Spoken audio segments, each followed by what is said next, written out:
এখনো ছাত্র তো ছাত্রদের পক্ষ থেকে কিছু কথা বলবো। এক নম্বর হচ্ছে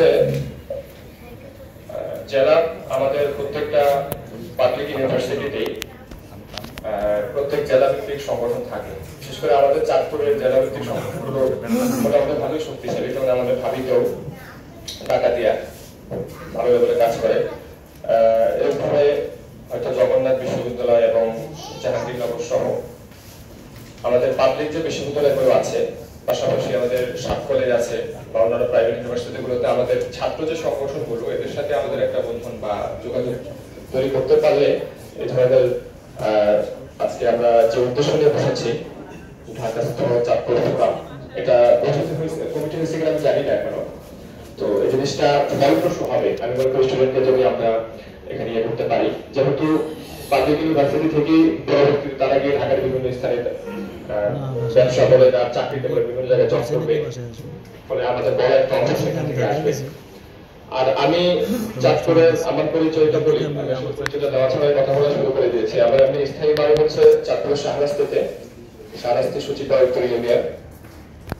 তবে আমি এখন থাকি, ছোটকাল থেকে থাকি হচ্ছে ফরিদগঞ্জ উপজেলায়, ফলে ফরিদগঞ্জটা এখন আবার হয়ে গেছে আমার এলাকার মতো, যদি মূল বাড়ি শাহরাস্তিতে। আর ঢাকা বিশ্ববিদ্যালয়ে আমি অ্যারাবিক ডিপার্টমেন্টে আছি, 18-19 সেশন।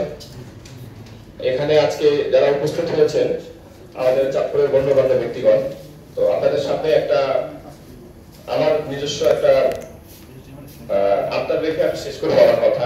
আপনারা হয়তো জানেন যে 5ই আগস্টে আমাদের দেশ, আমরা যেটাকে বলি দ্বিতীয়বার যদি স্বাধীন হয়েছে বা গণ অভ্যুত্থানের মাধ্যমে ফেসিবাদের পতন, এবং তার পরবর্তী রাজনৈতিক পরিস্থিতি আপনারা দেখছেন, বিশেষত ঢাকা বিশ্ববিদ্যালয়ে সামনে কেন্দ্রীয় ছাত্র সংসদ, যেটাকে আমরা ডাকসু বলে জানি, সেই ডাকসু নির্বাচন হয়তো জানুয়ারি ফেব্রুয়ারির দিকে হবে।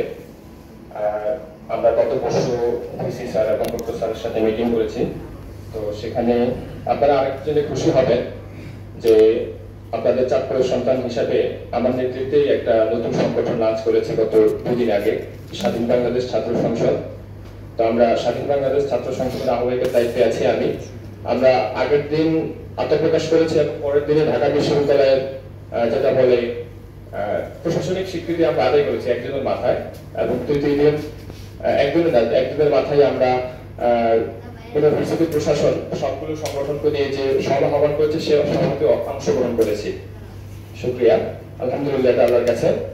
তো আমি হয়তো ডাকসু নির্বাচনে ভিপি পদে পদপ্রার্থী হব আশা রাখছি, এবং আপনারা হয়তো খোঁজ খবর নিলেও নিতে পারেন। ঢাকা বিশ্ববিদ্যালয়ে যাদের পরিচয় আছে মোটামুটি প্রতিদ্বন্দ্বিতা করার মতো একজন প্রার্থী হিসেবেই ডাকসু ভিপি পদে আমি প্রার্থিতা করব।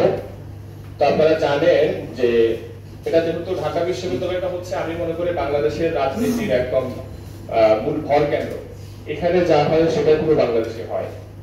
এটা মানে ওই যে গর্বের জায়গা না, মানে বিষয়টা হচ্ছে এই জায়গায় যা হয় সেটাই পুরো বাংলাদেশে পরবর্তীতে হয়। তো আপনারা যদি আপনাদের চাঁদপুরের সন্তানকে সে জায়গায় দেখতে চান, তো সেই হিসাবে আপনাদের থেকে আমি সহযোগিতা প্রার্থনা কামনা করছি। ডাকসু নির্বাচন করতে এখানে আমাদের পলিটিক্যাল, ফিনান্সিয়াল নানা ধরনের ব্যাকআপ লাগে, এবং এটা বিশাল বড় একটা নির্বাচন। আমাদের ঢাকা বিশ্ববিদ্যালয়ে 40,000 শিক্ষার্থী, 40,000 প্লাস শিক্ষার্থী, সেখানে অনেক প্রতিদ্বন্দ্বী থাকবে। আমার বিপরীতে বা যাদের সাথে প্রতিদ্বন্দ্বিতা করবো, এটা আমি রাজনৈতিক হিসেবে নিচ্ছি না। আমি আমার সংগঠনটাকেও, যদিও রাজনৈতিক, কিন্তু এটা রেজুর ভিত্তিক রাজনৈতিক সংগঠন না।